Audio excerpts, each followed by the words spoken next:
Welcome to all. இந்த எபிசோடில் நம்ம லாஸ்ட் எபிசோடில் என்ன பார்த்தோம் அப்படின்னா, எக்கனாமினா என்ன, அதோடைய ஐடியாஸ் நம்ம ஓவரால் பார்த்துருந்தோம். அதுக்கான கொஷின் ஒன்று கேட்டிருந்தோம்.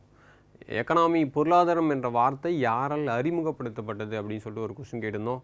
அந்த கொஷினுக்கான ஆன்சர் நமக்கு அல்ஃப்ரெட் மார்ஷல் அப்படின்னு சொல்லிட்டு நம்ம தெரிஞ்சுக்க வேண்டியதான். ஓகேவா? அந்த டேட்டாவை எழுதி வச்சுக்கோங்க. அதுக்கப்புறம் நம்ம பேசிக்கான விஷயங்களை பார்த்துருக்கோம். என்னென்ன அப்படின்னா, பொருளாதாரம்னா என்ன, அது யார் அந்த ஐடியாஸை கொடுத்தது, பொருளாதாரத்தை பற்றி 4 பேர் 4 விதமாக என்னென்ன சொல்லியிருக்காங்க அதையும் நம்ம பார்த்தோம். அதே போல் அவங்க என்னென்ன புத்தகங்கள் எழுதியிருக்காங்க அதையும் நம்ம பார்த்துருக்கோம். அது மட்டும் இல்லாமல் ஃபாதர் ஆஃப் எக்கானமி ஒரு சைடு இருந்தாலும் ஃபாதர் ஆஃப் இந்தியன் எக்கானமி யார் அப்படின்றதையும் நம்ம பார்த்துருக்கோம். அதே போல் ஃபாதர் ஆஃப் மைக்ரோ எக்கானமி யார், நுண்ணியல் பொருளாதாரத்தின் தந்தை யார், அதையும் நம்ம பார்த்துருக்கோம். இப்போ இந்த இடத்துல லாஸ்ட் கிளாஸில் நம்ம க்ரோத்னா என்ன அப்படின்ற ஒரு கேள்வியை வச்சோம். க்ரோத்னா என்ன, டெவலப்மெண்ட்னா என்ன. அப்போ க்ரோத்துன்ற ஐடியாஸை நமக்கு யார் கொடுத்தது அப்படின்னா பால் சாமுல்சன் கொடுத்தாரு அப்படின்னு சொல்லிட்டு நம்ம பார்த்தோம் இல்லையா. ஸோ இப்போ அந்த விஷயத்தை பற்றி நம்ம இங்கே பார்க்கலாம். அதே போல் மேக்ரோ எக்கனாமினா என்னன்றதை நம்ம இந்த இடத்துல பார்க்கலாம். சரியா? ஸோ பொருளாதாரத்தின் கட்டமைப்பு அப்படின்ற ஐடியாஸில் நம்ம மேக்ரோ எக்கனாமி பேரியல் பொருளாதாரத்தை பற்றி இங்கே பார்க்கலாம். ஸோ இந்த இடத்துல க்ரோத்னா என்ன, டெவலப்மெண்ட்னா என்ன, பேசிக்காக என்ன ஐடியாஸ் இருக்குது பார்ப்போம். க்ரோத்னா என்ன, டெவலப்மெண்ட்னா என்ன. நம்ம சிம்பிளாக யோசிக்கலாம். க்ரோத்னா சார் வளர்ச்சி சார். இப்போ டெவலப்மெண்ட்னா என்ன, மேம்பாடு. அப்போ இது என்ன டிஃப்ரென்ஸ் நம்ம சொல்லுவோம் இல்லையா. நம்ம ஒரு வீடு கட்டியிருக்கோம், அந்த வீடு எதுவுமே இல்லாமல் இருந்தது, அதுக்கப்புறம் நம்ம ஒரு நிலையில் எடுத்துகிட்டு போகிறோம், இது க்ரோத்தாக இருக்குது. இந்த லேட்டராக டெவலப்மெண்ட்டுன்றப்ப இதை இன்னும் என்ன பண்ணுறோம் அப்படின்னா மேம்பாடு அடைய வைக்கிறோம். அந்த வீடுக்கு டெக்கரேட் பண்ணுறது, இந்த ஐடியாஸ்லாம் கொடுக்குறோம். இது நம்ம பேசிக்காக பேசக்கூடிய விஷயங்கள், வளர்ச்சி, மேம்பாடு. ஓகேவா? இது பேசிக்கான ஐடியா. எக்கனாமி பாயிண்ட் ஆஃப் வியூவில் க்ரோத்னா என்ன, டெவலப்மெண்ட்னா என்ன அப்படின்றத நம்ம பார்க்கணும். நமக்கு உலக அரசியலில் ஒரே ஒரு அரசியல் மட்டும் இந்த டெவலப்மெண்ட்டை பற்றி பேசும். ஸோ இந்த இடத்துல க்ரோத்துன்றது தான் எல்லா அரசியலும் முன்வைக்கக்கூடிய ஒரு விஷயம். டெவலப்மெண்ட்டை வச்சு எந்த அரசியலும் ஓடாது. அப்படி ஓடிச்சு அப்படின்னா அதுக்கு வாக்குகள் இருக்காது, வெற்றி பெறவும் வாய்ப்பு இருக்காது. ஆனால் பொருளாதாரத்தை வச்சு ஒரு அரசியல் ரன் ஆகுது அப்படின்னா நமக்கு அது ஈஸியாகவே வின் ஆகக்கூடிய வாய்ப்பு. ஸோ க்ரோத் அப்படின்றது ஒரு சிம்பிளான விஷயம் அப்படின்னா இது ஒரு எப்படி இருக்கும் அப்படின்னா குவான்டிடேட்டிவாக இருக்கும். ஸோ குவான்டிடேட்டிவ் அப்படின்னா அளவு சார்ந்ததாக இருக்கும். நான் எவ்வளோ வச்சுருக்கேன் அப்படின்ற ஒரு விஷயம், அப்போ அளவு சார்ந்ததாக இருக்கும். டெவலப்மெண்ட் அப்படின்னா குவாலிட்டியாக இருக்கும், குவாலிட்டேட்டிவ். ஸோ அப்போ இது தரம் சார்ந்ததாக இருக்கும். அப்போ இது எப்படி இருக்குது அப்படின்னா தரம் சார்ந்ததாக இருக்குது, இது நமக்கு அளவு சார்ந்ததாக இருக்குது. அப்போ இந்த 2 டேட்டாஸை கொஞ்சம் ஞாபகம் வச்சுக்கோங்க. அப்போ அளவு முக்கியமாக, தரமானது முக்கியமாக. நம்மளே பொருள் வாங்குறப்ப எப்படி வாங்குவோம், தரமான பொருளாக வாங்குவோம். ஸோ அப்போ புரியுதுங்களா. ஆனால் எதிர்பார்க்குறது என்ன அப்படின்னா அளவு அதிகமாக வேணும் அப்படின்றத நம்ம எதிர்பார்ப்போம். அதே போல் சிம்பிளாக ஒரு டைரெக்டான விஷயத்துக்கு வரணும் அப்படின்னா க்ரோத்துன்றது மணியை பற்றி பேசும். ஓகேவா? நம்ம எவ்வளோ பணம் வச்சுருக்கோம் இதை பற்றி பேசும். எக்ஸாம்பிள் நம்ம ஜிடிபி, ஜிஎன்பி, என்டிபி, என்என்பி, அதே போல் பர் கேபிட்டா இன்கம், தனிநபர் வருமானம், இது போல் நிறைய ஐடியாஸ் நம்ம மணியை பற்றி பேசக்கூடிய விஷயங்கள். அப்போ இந்த இடத்துல டெவலப்மெண்ட்னா என்ன சார் அப்படின்னா இதுக்கு ஏதாவது ஃபேக்டர்ஸ் இருக்கா, இது போல் இது மணியை பற்றி பேசுது, இது எதை பற்றி பேசுது அப்படின்னா மக்களுடைய வாழ்க்கை தரத்தை பற்றி பேசுது. இப்போ எப்படி சொல்லலாம் அப்படின்னா நம்ம ஒரு விஷயம் பார்ப்போம், HDI, human development index. So மனித வள மேம்பாட்டு குறியீடு அப்படின்ற ஒரு வார்த்தையை பார்க்குறோம். ஸோ அப்போ இதுக்கு கீழே வரக்கூடிய ஃபேக்டர்ஸ் நம்ம என்னென்ன சொல்லலாம், ஹெல்த் இருக்குது, எஜுகேஷன் இருக்குது, லைஃப் எக்ஸ்பெக்டன்சி இருக்குது, அது வாழ்க்கை தரம் அதை பற்றியும் பேசுகிறாங்க. அந்த வாழ்க்கை தரம் எதையும் சார்ந்து வருது, பர் கேபிட்டா இன்கம், காசு இருந்தால் தான் வாழவே முடியும். கரெக்டு தானே? ஸோ அப்போ அந்த ஐடியாஸ் எல்லாம் பேசுது. இதை தான் ஒரு அரசியல் கட்சியே பேசுது. மருத்துவம், கல்வி, வாழ்க்கை தரத்தை உயர்த்துகிறோம். ஸோ அப்போ அந்த இடத்துல நம்ம காசை எதிர்பார்த்து தான் நம்ம ஓட்டு போடுறது இந்த நிலையிலையும் இருக்குது. ஆனால் இந்த இடத்துல சொல்லக்கூடியது உனக்கு சுகாதாரமும் இருக்கும், கல்வியும் இருக்கும், உன்னுடைய வாழ்க்கை தரத்தையும் நாங்கள் உயர்த்தி தருவோம் அப்படின்னு சொல்கிறப்ப நம்ம பெருசாக அதை எதிர்பார்க்க மாட்டோம். ஸோ அது மட்டும் இல்லாமல் வறுமை ஒழிப்பு, பாவர்ட்டி அலிவேஷன் இருக்குது. அதே போல் ஐஎம்ஆர் ரேட் இருக்குது, குழந்தை இறப்பு விகிதத்தை கட்டுப்படுத்துகிறாங்க. அதே போல் தாய் சேய் இறப்பு விகிதத்தை கட்டுப்படுத்துகிறாங்க. டோட்டல் ஃபெர்டிலிட்டி ரேட்டை கட்டுப்படுத்துகிறாங்க. ஸோ இப்போ இதெல்லாம் நமக்கு தெரியும் இல்லையா? இப்போ டோட்டல் ஃபெர்டிலிட்டி ரேட் என்ன இருக்குது, ஹெச்டியோடைய ரேட்டிங் இப்போ என்ன இருக்குது. நம்ம சிம்பிளாக இப்போ கரண்ட் டேட்டாவை பற்றி பேசுகிறப்ப இந்தியாவுடைய எக்கனாமிக் க்ரோத் ரேட் ட்ரெண்டிங்கில் இருக்குது, பொருளாதார வளர்ச்சி விகிதம் ட்ரெண்டிங்கில் இருக்குது. கரெக்டு தானே? ஸோ இப்போ நம்ம இந்தியன் எக்கனாமி எந்த நிலையில் இருக்குது அப்படின்னா 4வது பிளேஸில் இருக்குது. ஸோ 4th பிளேஸில் நம்ம இருக்கோம். கரெக்டாக? அதே ஹெச்டியில் பாருங்கள், ஹியூமன் டெவலப்மெண்ட் இண்டெக்ஸில் நம்ம இந்தியா எத்தனாவது நிலையில் இருக்குது. ஸோ அது உங்களுக்கான கொஸ்டினாக இருக்குது. அடுத்த எபிசோடில் நீங்கள் என்ன பண்ண போகிறீங்க அப்படின்னா இதுக்கான ஆன்சரை நீங்கள் பண்ண போகிறீங்க. அப்போ ஹெச்டிஐ எந்த நிலையில் நம்ம இந்தியா இருக்குது, அப்போ அதுதான் ரியல் டெவலப்மெண்ட். ஒரு நாடு வளர்ச்சி அடைஞ்சிருக்கா இல்லையா சொல்கிறது எது அப்படின்னா, காசு இருக்கிறதா இல்லை நல்லா வாழ்கிறதா அப்படின்னு கேட்டால் நல்லா வாழ்கிறது தான். காசை வச்சுட்டு நம்ம எல்லாத்தையும் சாதிக்க முடியாது. நிம்மதியான தூக்கம் வேணும், நிம்மதியான சாப்பாடு வேணும். அப்போ அந்த விஷயங்கள் பூர்த்தி அடைஞ்சாதான் அது ஒரு டெவலப்டு கண்ட்ரியாக மாறுது, ஒரு நல்ல ஒரு வாழ்க்கை தரமாக மாறுது. ஆனால் இந்த இடத்துல முழுவதுமாகவே மணியை பற்றி பேசுகிறாங்க. அதனால தான் ஹெச்டியோடைய ரேட்டிங்கை இன்க்ரீஸ் பண்ணுன்றதுக்காக நம்ம எஸ்டிஜி கோல் எடுத்துகிட்டு வரோம். ஸோ நம்ம பின்னாடி நித்தி ஆயோக்கை பற்றி பார்க்குறப்ப அதை நம்ம பார்ப்போம். ஸோ அப்போ ஹெச்டிஐயோடைய ரோலிங் தான் இங்கே டெவலப்மெண்ட் அப்படின்னு பார்க்குறோம். ஸோ அப்போ நம்ம இதில் எத்தனாவது நிலையில் இருக்கோம் அப்படின்றத நீங்கள் கமெண்ட்டில் மென்ஷன் பண்ணுங்கள். அப்போ இந்த 2 டேட்டாஸ் தான், க்ரோத்னா என்ன, டெவலப்மெண்ட்னா என்ன, இந்த விஷயம் கொஞ்சம் பார்த்து வச்சுக்கோங்க. சரியா? மேக்ஸிமம் கேட்க மாட்டாங்க. கேட்டாங்க அப்படின்னா இந்தியன் எக்கனாமி எத்தனாவது இடத்துல இருக்குது, 4வது பிளேஸில் இருக்குது. அப்போ அந்த டாப் 3 யார், அதையும் நீங்கள் கொஞ்சம் பார்க்கணும். சரியா? ஸோ இந்த பேசிக்கான ஐடியாஸ் கொஞ்சம் பார்த்து வச்சுக்கோங்க. தென் ஐஎம்ஆர்னா என்ன, எம்எம்ஆர்னா என்ன, டிஎஃப்ஆர்னா என்ன, நம்ம பின்னாடி போக போக பார்க்கலாம். ஓகேவா? ஸோ இல்லை அப்படின்னா நீங்கள் கொஞ்சம் தெரிஞ்சு வச்சுக்கோங்க. இன்ஃபன்ட் மார்ட்டாலிட்டி ரேட், அதாவது குழந்தை இறப்பு விகிதம். அதே போல் மெட்டர்னல் மார்ட்டாலிட்டி ரேட், தாய் சேய் இறப்பு விகிதம். டோட்டல் ஃபெர்டிலிட்டி ரேட்னா என்ன, டோட்டல் ஃபெர்டிலிட்டி ரேட் மொத்த கருவுறுதல் விகிதம் சொல்லுவாங்க. அப்படின்னா என்ன?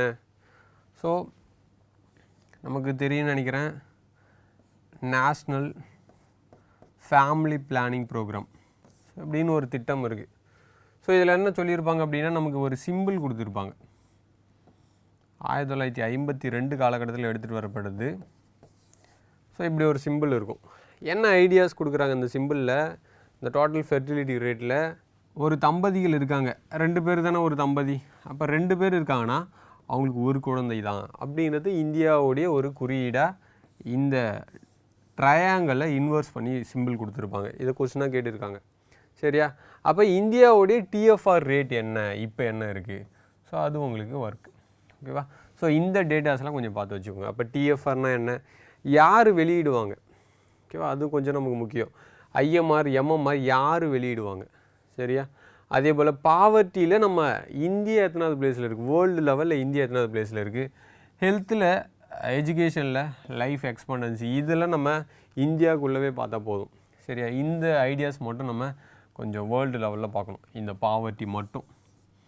சரியா? மீதி எல்லாம் இந்தியா லெவலில் பார்த்துட்டாலே நமக்கு போதுமானது தான். ஓகேவா? அப்போ க்ரோத்னா என்ன, டெவலப்மெண்ட்னா என்னென்னு புரிஞ்சுதா? ஸோ அடுத்ததான் நம்ம பார்க்க போகிறது என்ன அப்படின்னா, அதோடைய பொருளாதாரத்துடைய கட்டமைப்பு, ஸ்ட்ரக்சர் அப்படின்னு சொல்கிறாங்க. அப்போ ஸ்ட்ரக்சர்னா என்ன, இப்போ கட்டமைப்புனா என்ன, எப்படி கட்டமைக்கப்பட்டு இருக்கும், பொருளாதாரம் எப்படி கட்டமைக்கப்பட்டு இருக்கும் அப்படின்னு கேட்குறப்ப நமக்கு ஒரு 3 டைப்ஸ் இருக்குது, 3 ஸ்ட்ரக்சர் இருக்குது. என்னென்ன ஸ்ட்ரக்சர், என்னென்ன கட்டமைப்பு அப்படின்னு பார்க்குறோம் அப்படின்னா, அந்த 3 கேபிட்டலிஸ்டிக் எக்கானமி,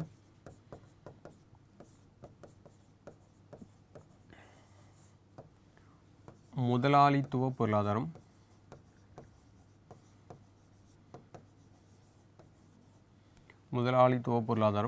இரண்டாவது சோஷியலிஸ்டிக் எக்கானமி, சமத்துவ பொருளாதாரம்,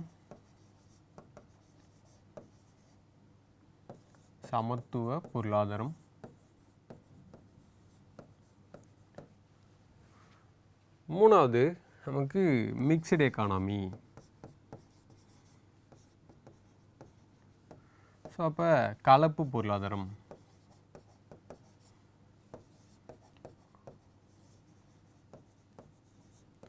ஸோ இந்த பேசிக்கான ஐடியா. அப்போ 3 ஸ்ட்ரக்சர் இருக்குது. இந்த ஸ்ட்ரக்சர் என்னென்ன பேசுது, ஓகேவா? கேபிட்டலிஸ்ட் என்ன பேசுது, சோஷியலிஸ்ட் என்ன பேசுது, அதோடைய மிக்ஸ் காம்பினேஷன் தான் என்ன அப்படின்னா மிக்சர் எக்கானமி நம்ம பார்க்குறோம். அதை பற்றி பெருசாக தேவையில்ல. இப்போ இந்த ரெண்டுத்தை பற்றி பேசலாம். கேபிட்டலிஸ்ட்னா என்ன, சோஷியலிஸ்ட் எக்கானமினா என்ன, அதை நம்ம கொஞ்சம் இப்போ பேசலாம். ஸோ இப்போ இங்கே போட்டுக்கலாம் கேபிட்டலிஸ்டிக் முதலாளித்துவம் சமத்துவ பொருளாதாரம் அப்படின்னு சொல்லிட்டு நான் ரெண்டாக பிரிச்சுக்கிறேன். சரியா? இப்போ ரெண்டாக பிரிச்சுட்டு கேபிட்டலிஸ்ட் என்ன சொல்லுது, ஒரு முதலாளித்துவ பொருளாதாரம்னா எப்படி இருக்கும் நமக்கு, அதில் கவர்மெண்ட் உள்ளே வராது. சரியா? ஒரு முதலாளி இருக்கார் அப்படின்னா அது ப்ரைவேட்டாக இயங்கும். ஃபஸ்ட்டு அது வந்து ஒரு தனியார் துறையாக இயங்கும். பெருசாக யாரை பற்றியும் அது யோசிக்காது, அந்த கம்பெனி யாரை பற்றியும் யோசிக்காது. ஜஸ்ட் அதை எதை பற்றி யோசிக்கும் அப்படின்னா ப்ராஃபிட் தான் அவங்களுடைய மோட்டிவாக இருக்கும். ஒரு நோக்கமே லாபம் தான், லாப நோக்கமாக தான் இருக்கும்.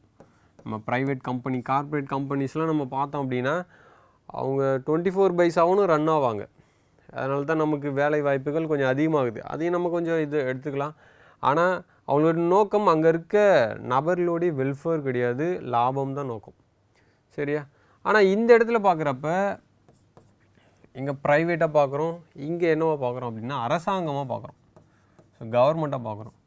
ஸோ கவர்மெண்ட்டோடைய மோட்டிவ் என்ன, இங்கே அரசாங்கத்துடைய நோக்கம் என்ன அப்படின்னா வெல்ஃபேர், சோஷியல் வெல்ஃபேர், சமூக நலன் கருதி என்ன பண்ணுவாங்க அப்படின்னா அவங்க இயங்குவாங்க அப்படின்னு நம்ம படிக்கிறோம்.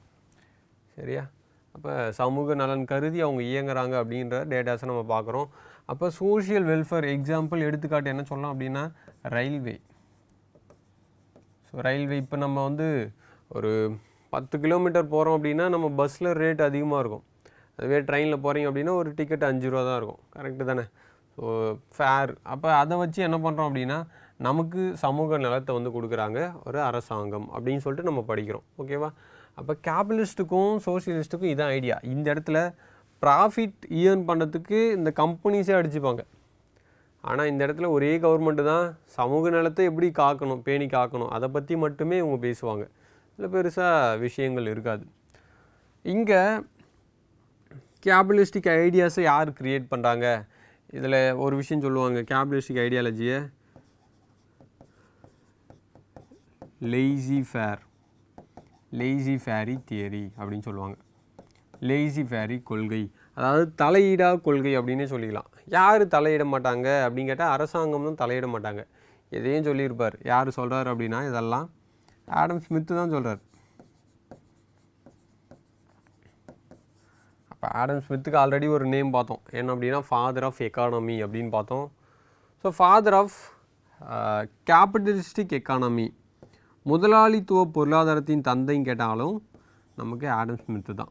சரியா? அதை எழுதி வச்சுக்கோங்க. ஸோ முக்கியமான ஒரு டேட்டா. முதலாளித்துவ பொருளாதாரத்தின் தந்தை கேட்டாலும் ஆடம் ஸ்மித்து தான். சரியா?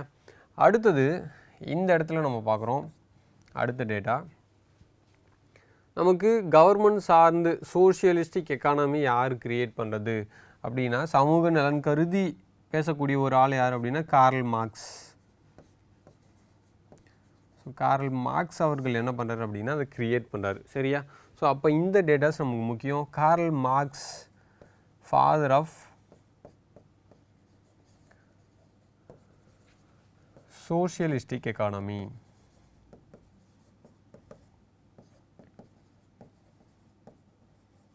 ஓகேவா?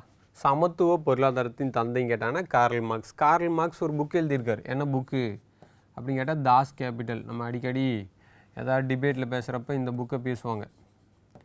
தாஸ் கேபிட்டல் புக் படிச்சிட்டிங்களா? ஸோ ஒரு பொருளாதாரத்துடைய கட்டமைப்பு மெஜாரிட்டி அதில் இருக்கும். கார்ல் மார்க்ஸோடைய புத்தகத்தில் இந்த ஐடியாஸை பற்றி பேசியிருப்பாங்க. ஸோ தாஸ் கேபிட்டல் அப்படின்றதும் சொல்லலாம், இது இன்னொரு நேம்லையும் சொல்லலாம்.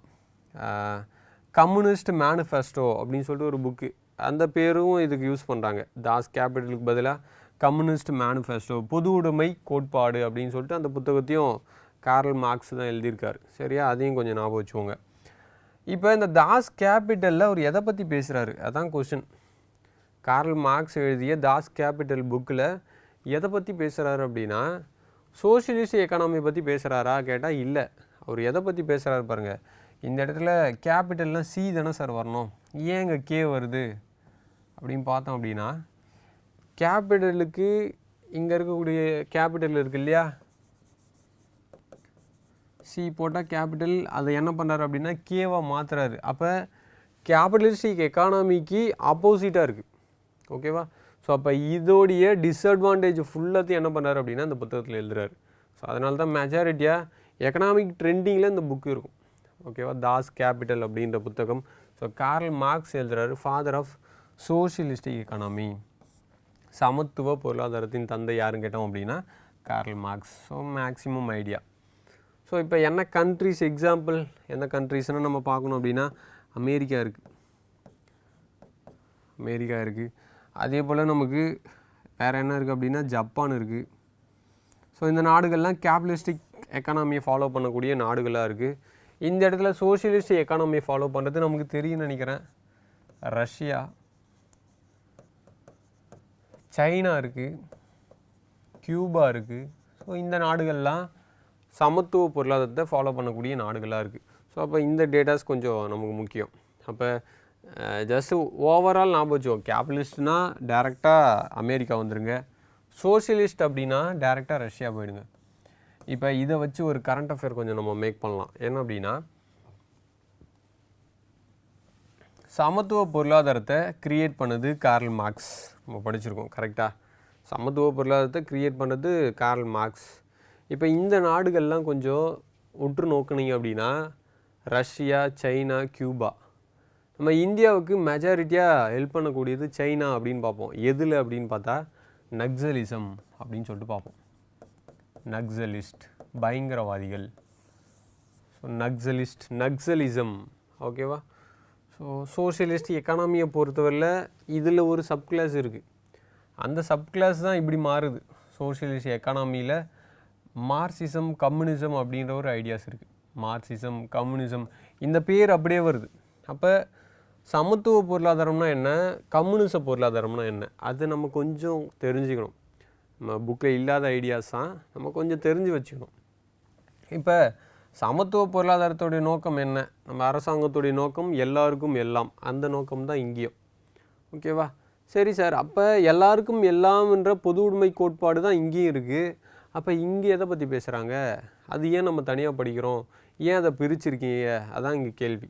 இப்போ கம்யூனிச பொருளாதாரம்னா என்ன, மார்க்சிசம்னா என்ன, நம்ம விடுதலை படத்தில் பேசியிருப்பாங்கன்னு நினைக்கிறேன். ஆனால் அதில் பெருசாக என்ன பேசினாலும் நமக்கு புரியாது. கரெக்டாக? அப்போ இங்கே என்ன சொல்ல வராங்கன்னு நம்ம பார்க்கலாம். இப்போ எல்லாருக்கும் எல்லாம் அப்படின்ற ஒரு விஷயத்த நம்ம இந்த இடத்துல பேசுகிறோம், சோஷியலிஸ்டிக் எக்கானமி அப்படின்ற ஒரு வார்த்தையில். இப்போ ஒரு 5 ஆப்பிள் எடுத்துக்கலாமே.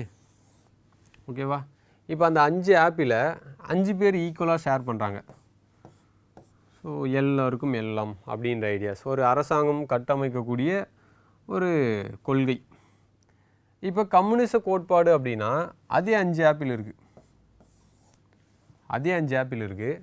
இந்த 5 ஆப்பிள் என்ன பண்ண போகிறோம் அப்படின்னா, அதே 5 பேர் இருக்காங்க திரும்ப. இந்த 5 பேரில் யாருக்கு டிமாண்ட் இருக்குன்னு ஃபஸ்ட்டு பார்க்கணும். யாருக்கு டிமாண்ட் இருக்கோ அவன் டிமாண்டை ஃபஸ்ட்டு ஃபுல்ஃபில் பண்ணணும். அவனுடைய டிமாண்டை பூர்த்தி அடைந்து விட்ட பிறகு திரும்ப 4 ஆப்பிள் தான் இருக்கும் இல்லையா, அந்த 4 ஆப்பிளை திரும்ப 5ஆக பிரிக்கணும்.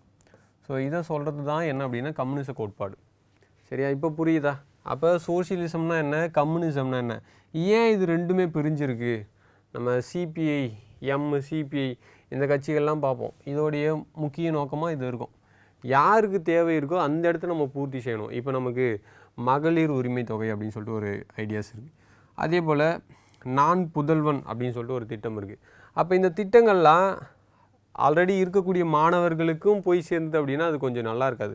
இப்போ மகளிர் உரிமை தொகை அப்படின்னு சொல்லிட்டு அவங்க வீட்டில் ப்ரைவேட்டில் ஒர்க் பண்ணுறாங்க, அவங்களுக்கு மாதம் வருமானம் ஒரு 1 லட்சம் இருக்கும். அது பெருசாக காட்ட மாட்டாங்க ப்ரைவேட்டுன்றதால. அப்போ அவங்களும் என்ன பண்ணுறாங்கன்னா அந்த 1000 ரூபாயை பெற்றுக்கொள்கிறாங்க. ஸோ அப்போ இல்லாதவங்களுக்கும் போகுது, இருக்கிறவங்களுக்கும் போகுது. அது நமக்கு தேவையில்லை, இது செட் ஆகாது. எங்கே டிமாண்ட் இருக்குதுன்னு பாருங்கள், அந்த டிமாண்டை ஃபஸ்ட்டு பூர்த்தி அடைஞ்சதுக்கப்புறமா மீதி இருக்க காசை பிரித்து கொடுங்க அப்படின்னு சொல்லக்கூடியது தான் இந்த கம்யூனிச கோட்பாடாக இருக்குது. ஸோ இப்போ இந்த நிலையில் இதில் 2 விஷயங்கள் வருது. இந்த சமத்துவ பொருளாதாரத்தை எதிர்க்கக்கூடிய ஒரு சொசைட்டியாக கம்யூனிச பொருளாதாரம் உருவாகுது, மார்க்சிச பொருளாதாரம் உருவாகுது. இந்த சமத்துவ பொருளாதாரத்தை எதிர்க்கக்கூடிய இன்னொரு அமைப்பாக நக்சலிசம் உருவாகுது, பயங்கரவாதிகள் உருவாகுறாங்க. நமக்கு தெரியும் சுபாஷ் சந்திர போஸ், காந்தியோடைய ஐடியாஸ் என்ன அப்படின்னா போராட்டம் பண்ணுறது தான். அகிம்சை வழியில் போராட்டம் பண்ணி சுதந்திரம் பெற்றுத்தரணும் அப்படின்னு சொல்லிட்டு இவர் சொல்கிறாரு. ஆனால் போஸ் என்ன சொல்கிறார் அப்படின்னா நான் அடித்து வாங்கிக்கிறேன் அப்படின்னு அவர் சொல்கிறாரு. அப்போ இந்த 2 விஷயங்கள் தான் இங்கே பேசுகிறாங்க. கம்யூனிச கோட்பாடுன்றது நாங்கள் போராட்டம் பண்ணி இந்த நிலையை நாங்கள் பெற்றுக்கொள்கிறோம், டிமாண்ட் யார் இருக்கோ அவங்கள நான் பூர்த்தி செய்கிறோம் அப்படின்னு சொல்லிட்டு இவங்க பேசுகிறாங்க. ஆனால் நக்சலிச அமைப்பு அப்படி பேசலை. அப்போ நமக்கு இதுலேருந்து புரியுதா, பயங்கரவாதிகள்னால் இந்தியாவை அழிக்கக்கூடிய பயங்கரவாதிகளே கிடையாது, அரசாங்கத்தை எதிர்க்கக்கூடிய ஒரு பயங்கரவாதிகளாக நக்சலிச அமைப்பு வந்து இருக்குது அப்படின்றத நம்ம இங்கே வந்து பார்க்குறோம். சரியா? ஸோ இந்த நக்சலிச அமைப்பை ஒழிப்பதற்காக தொடங்கப்பட்ட 2 திட்டம் தான் ஆப்ரேஷன், கரண்ட் அஃபேர் நமக்கு, ஆப்ரேஷன் சாண்ட்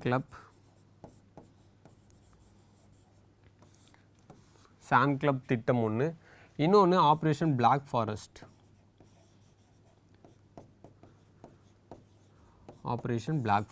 இந்த 2 திட்டங்களும் நக்சலிஸ்ட்டை ஒழிப்பதற்கு தான், டு டெஸ்ட்ராய் த நக்சலிஸ்ட். ஓகேவா? ஸோ இதுதான் மெஜாரிட்டியான ஐடியா. இப்போ பாம்பு டூல்ஸ் வெப்பனை வச்சு சண்டை போட்டோம் அப்படின்னா அது பெரிய போராட்டமாக புரட்சியாக மாறுன்றதுக்காக அவங்கள கட்டமைப்பதற்கு, அவங்கள ஒழிப்பதற்கு இந்த 2 திட்டங்களை கொண்டு வந்திருக்காங்க.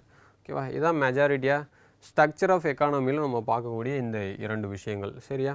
ஸோ அப்போ மிக்ஸ்டு எக்கானமி அப்படின்ற ஒரு ஐடியாஸ் இருக்குது. அடுத்தது மிக்ஸ்டு எக்கானமி,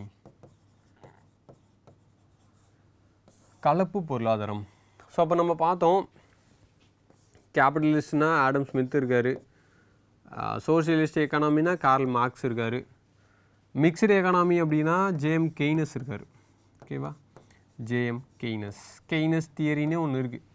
ஓகேவா? ஜான் மேனார்ட்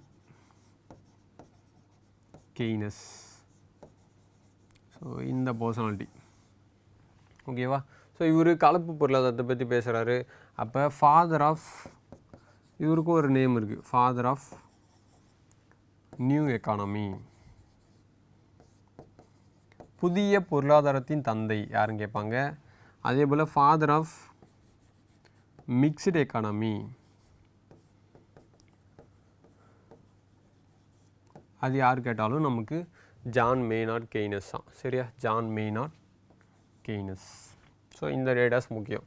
அப்போ கலப்பு பொருளாதாரம் கேட்டாலும் சரி, புதிய பொருளாதாரம் கேட்டாலும் சரி, ஆல்ரெடி இந்த 2 செட்டு தான் இருக்குது, 2 டைப் ஆஃப் 2 ஸ்ட்ரக்சர் இருக்குது. அந்த ஸ்ட்ரக்சரை கலக்கிறாங்க, இதுலேயும் நான் எடுத்துக்கிறேன், இதுலேயும் நான் எடுத்துக்கிறேன் அப்படின்னு சொல்லிட்டு வரக்கூடிய ஒரு கட்டமைப்பு தான் இந்த மிக்சடு எக்கானமி. அதை தான் புதிய பொருளாதாரம் அப்படின்னு சொல்கிறாங்க. அதுக்கு தந்தையாக ஜான் மேனார்ட் கெய்னஸ் தான் இருக்கார். சரியா? ஸோ இதுவே நம்ம இந்தியாவில் கேட்டாங்க அப்படின்னா father of Indian new economy, இந்திய புதிய பொருளாதாரத்தின் தந்தை அப்படின்னு கேட்குறப்ப நமக்கு யார் வருவாங்க அப்படின்னா ஜவஹர்லால் நேரு. ஸோ இதை ஞாபகம் வச்சுக்கோங்க. மிக்ஸ்டு எக்கானமி கேட்டாலும் சரி, இந்தியான்னு கேட்டாங்க அப்படின்னா நேரு யூஸ் பண்ணுங்கள். ஜென்ரலாக father of new economy, father of mixed economy கேட்டாங்க அப்படின்னா ஜான் மேனார்ட் கெய்னஸ். சரியா? ஸோ இன்னொரு டேட்டா என்ன அப்படின்னு நம்ம ஆல்ரெடி பார்த்துருந்தோம், ஃபாதர் ஆஃப் மைக்ரோ எக்கானமி அப்படிங்கிற ஒரு டேட்டா. சரியா? ஸோ இந்த இடத்துல ஃபாதர் ஆஃப் மேக்ரோ எக்கானமி அப்படி சொன்னாலும் நமக்கு இவர் தான், பேரியல் பொருளாதாரத்தின் தந்தை.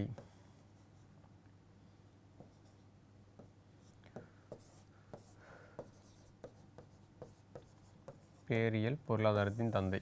ஸோ இந்த டேட்டா எழுதி வச்சுக்கோங்க. இப்போ மைக்ரோனா நம்ம பார்த்தோம், ஒரு சின்ன ஸ்டேட் பண்ணுது, ஒரு தமிழ்நாடு மட்டும் பண்ணுதுன்னா அது மைக்ரோ எக்கானமி. தமிழ்நாடு, கேரளா, கர்நாடகா, ஆந்திரா, தெலுங்கானா, மகாராஷ்டிரா, ஒடிசா எல்லாத்தையும் சேர்த்து, இந்தியா முழுவதிலும் இருக்கக்கூடிய எல்லா ஸ்டேட்டையும் சேர்த்து ஒரு கவர்மெண்ட், சென்ட்ரல் கவர்மெண்ட் பண்ணுறாங்க இல்லையா, அதுதான் மேக்ரோ எக்கானமி. அதுக்கான ஐடியாஸ் கொடுக்கக்கூடிய பர்சனாலிட்டி நமக்கு ஜான் மேனார்ட் கெய்னஸ். சரியா? ஸோ இந்த டேட்டாஸ் ஞாபகம் வச்சுக்கோங்க. அப்போ ஃபாதர் ஆஃப் நியூ எக்கானமி யார், ஃபாதர் ஆஃப் மிக்சடு எக்கானமி யாருன்னு கேட்டால் இவர், father of Indian new economy, father of Indian mixed economy கேட்டால் ஜவஹர்லால் நேரு. சரியா? ஸோ நம்ம இதுதான் மேக்ஸிமம் ஐடியாஸ். க்ரோத்னா என்ன, டெவலப்மெண்ட்னா என்ன, ஸ்ட்ரக்சர் ஆஃப் எக்கானமினா என்ன என்றதை நம்ம பார்த்தாச்சு. ஸோ அடுத்த டாப்பிக்கில் நம்ம என்ன பார்க்க போகிறோம் அப்படின்னா, ஸோ பிளானிங் சிஸ்டம், திட்ட முறைனா என்ன, எப்படி திட்டம் தீட்டுறாங்க, யாருக்கிட்டேருந்து அதை கொண்டு வரப்படுது. நம்ம பேசிக்காக ஒரு விஷயம் படிச்சிருக்கோம், அதை நம்ம இங்கே கண்டினியூ பண்ணுவோம். என்ன அப்படின்னா, கேபிட்டலிஸ்டிக் எக்கானமியை ஃபாலோ பண்ணக்கூடியது அமெரிக்கா, கரெக்டாக. சமத்துவ பொருளாதாரத்தை ஃபாலோ பண்ணக்கூடியது ரஷ்யா, கரெக்டாக. ஸோ இப்போ இந்த ஐடியாஸை நம்ம இங்கே பார்க்க போகிறோம். என்ன அப்படின்னா, பிளானிங் சிஸ்டம் யார் அதை தொடங்குறது அப்படின்னா, திட்ட முறையை முதலில் அறிமுகப்படுத்திய நாடு, தொடங்கிய நாடு எதுன்னு கேட்டாங்க அப்படின்னா ரஷ்யா தான். சரியா? ரஷ்யா எந்த இயர் கேட்பாங்க, 1928. ஸோ இந்த இடத்துல யார் தொடங்குறாங்க கேட்பாங்க. ஜோசப் ஸ்டாலின் அப்படின்னு சொல்லிட்டு ஒரு பர்சனாலிட்டி ஃப்ரம் ரஷ்யாவை சார்ந்தவர் இவர். ஸோ ரஷ்யாவில் சார்ந்தவர் ஒரு ஜோசப் ஸ்டாலின் என்ன பண்ணுறாரு அப்படின்னா, பிளானிங் சிஸ்டம் அப்படின்ற ஒரு ஐடியாஸை கொடுக்குறாரு. ரஷ்யாவில் அது தோன்றுது. ஓகேவா? நம்ம படிச்சிருப்போம் கிஃப்ட் ஆஃப்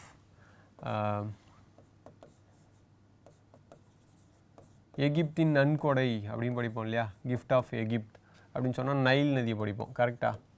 அதே போல் கிஃப்ட் ஆஃப் ரஷ்யா அப்படின்னு கேட்டாங்க அப்படின்னா பிளானிங் சிஸ்டம் அப்படின்றத ஞாபகம் வச்சுக்கோங்க. ஓகேவா?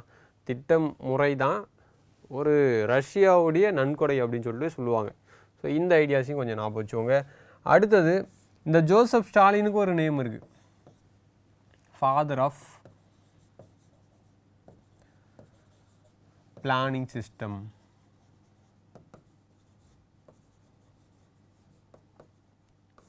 ஸோ இப்போ திட்ட முறையின் தந்தை அப்படின்னு கேட்டாங்க அப்படின்னா ஜோசப் ஸ்டாலின். இதையும் கொஞ்சம் நம்ம தெளிவாக ஞாபகம் வச்சுக்கணும். அப்போ நம்ம நிறைய ஃபாதர்ஸ் பார்த்துருக்கோம். ஃபாதர் ஆஃப் எக்கனாமி பார்த்து, father of micro, father of macro, அதுக்கப்புறம் ஃபாதர் ஆஃப் கேபிட்டலிஸ்ட் பார்த்தோம், ஃபாதர் ஆஃப் சோஷியலிஸ்ட் பார்த்தோம், ஃபாதர் ஆஃப் மிக்சடு எக்கானமி பார்த்துருக்கோம். ஸோ அதே இந்தியா லெவல்லையும் நம்ம பார்த்துருக்கோம். ஓகேவா? ஸோ இந்த இடத்துல ஃபாதர் ஆஃப் பிளானிங் சிஸ்டம் அப்படின்னு சொல்கிறப்ப ஜோசப் ஸ்டாலின் ஃப்ரம் ரஷ்யாவில் 1928 இயர். ஓகேவா? அந்த இயர் நமக்கு முக்கியம். இப்போ இங்கே என்னென்னா, ரஷ்யா எந்த பொருளாதார முறையை பின்பற்றுது அப்படின்னு கேட்டாங்க அப்படின்னா நமக்கு இங்கே பார்த்துருக்கோம் சமத்துவ பொருளாதாரம். அதை நம்ம இங்கே கொஞ்சம் திரும்ப ரிவைண்ட் பண்ணிக்கோங்க. இப்போ இந்த இடத்துல என்ன நடக்குது அப்படின்னா, ரஷ்யாவில் அது தொடங்கிட்டாங்க. ஒரு திட்டம் முறை அடிப்படையில் நம்மளுடைய பொருளாதாரத்தை வளர்க்கணும் அப்படின்னு சொல்லிட்டு சொல்கிறாங்க. அதே நிலை இந்தியாவிலையும் வரணும் அப்படின்னு சொல்லிட்டு என்ன பண்ணுறாருன்னா, விஸ்வேஸ்வரய்யா என்ன பண்ணுறாரு, இந்த ஐடியாஸை க்ரியேட் பண்ணுறாரு. So 1934 planned economy for India அப்படின்னு சொல்லிட்டு இந்தியாவுக்கான திட்டமிடப்பட்ட பொருளாதாரம் அப்படின்னு சொல்லிட்டு ஒரு புக் எழுதுறாரு. ஓகேவா? அப்போ கொஸ்டின் என்ன கேட்பாங்க அப்படின்னா, 1928 ரஷ்யா தொடங்குறாங்க. நம்ம என்ன பண்ணுறோம் அப்படின்னா, திட்ட முறையை இந்தியா எந்த நாட்டிலிருந்து பெறப்பட்டது அப்படின்னு கேட்டாங்க அப்படின்னா ரஷ்யா. ஓகேவா? ரஷ்யா அறிமுகப்படுத்துது, ரஷ்யாட்டேருந்து டிரைவ் பண்ணி இந்தியா எடுக்கிறாங்க. ஸோ இந்த டேட்டாஸ் நமக்கு தெரியணும். இப்போ அது மட்டும் இல்லாமல் 1928 1934 இந்தியாவில் கொண்டு வராங்க. இந்த ஐடியாஸ் நமக்கு ரொம்ப முக்கியம். அது மட்டும் இல்லாமல் இது சோஷியலிஸ்ட் எக்கானமியாக இருக்குது, ஆனால் இங்கே கேபிட்டலிஸ்ட் எக்கானமி சொல்கிறாங்க. இந்த புக்கில் எந்த பொருளாதாரத்தை பற்றி எழுதியிருக்காங்க அப்படின்னா முதலாளித்துவ பொருளாதாரத்தை பற்றி எழுதியிருக்காங்க அப்படின்றதையும் நம்ம பார்க்குறோம். அதே போல் கேபிட்டலிஸ்ட் எக்கானமியை பற்றி பேசினாலும் இதோடைய மேஜர் ஐடியா ரஷ்யாவிடம் தான் எடுக்கப்பட்டது அப்படின்றதையும் நம்ம ஒரு பேசிக்கான ஐடியாஸ் நம்ம தெரிஞ்சு வச்சுக்க வேண்டியதான். ஸோ அடுத்தது 1938 காங்கிரஸ் கட்சி மாநாடு எங்கே நடைபெறுது அப்படின்னா ஹரிபுராவில் நடக்குது. அந்த ஹரிபுரா மாநாட்டில் சுபாஷ் சந்திர போஸ் அவர்கள் தலைமை. ஓகேவா? காங்கிரஸ் கட்சி ஒரு ஆண்டு ஒரு இடத்துல ஒரு தலைவர் தலைமையில் நடக்கும். ஸோ அப்படி நடக்கிறப்ப சுபாஷ் சந்திர போஸ் அவர்கள் என்ன பண்ணுறாரு அப்படின்னா, தேசிய திட்ட ஆணையம் அப்படின்னு சொல்லிட்டு ஒரு திட்ட ஆணையத்தை உருவாக்கி அதுக்கு தலைவராக ஜவஹர்லால் நேருவை தலைவராக போடுறாரு. இப்போ ஜவஹர்லால் நேரு திட்டம் அப்படின்னு கேட்டாலும் நமக்கு 1938 தான். விஸ்வேஸ்வரய்யா திட்டம் அப்படின்னு கேட்டாலும் 1934. இயர் கொஞ்சம் ஞாபகம் வச்சுக்கோங்க. சரியா? தென் அவர் எப்போ ரிப்போர்ட் சப்மிட் பண்ணுறாரு அப்படின்னு கேட்டால் 1949. அப்போ நேரு ஏன் இந்த டைம் பீரியடில் நமக்கு ரிப்போர்ட் சப்மிட் பண்ணல அப்படின்னு கேட்டால் due to world war. So இரண்டாவது உலகப் போர் நடைபெறுது. அதன் காரணத்தால் அவர் 1945 சப்மிட் பண்ணல. அதுக்கப்புறம் கேபினெட் மிஷன் வரும் 1946, 47 இண்டிபெண்டன்ஸ், அதுக்கப்புறம் ரெடி பண்ணி 1949 அவர் வெளியிடுவார். ஸோ அது மட்டும் இல்லாமல் எக்கனாமிக்காக ஒரு கமிட்டி என்ன பண்ணுறாங்க, அந்த காலகட்டத்திலே போடப்பட்ட ஒரு கமிட்டி 1941ல் Ramasamy Mudaliar committee on economy. இதையும் நம்ம கொஞ்சம் ஞாபகம் வச்சுட்டா போதுமானது. இதுக்கு அடுத்த திட்டமிடல் முறையை யார் யார் வராங்க, என்னென்ன வருடம்ன்றதை அடுத்த எபிசோடில் நம்ம பார்க்கலாம். இதுவரையில் இருக்கிறத கொஞ்சம் படிச்சுக்கோங்க. Thank you to all.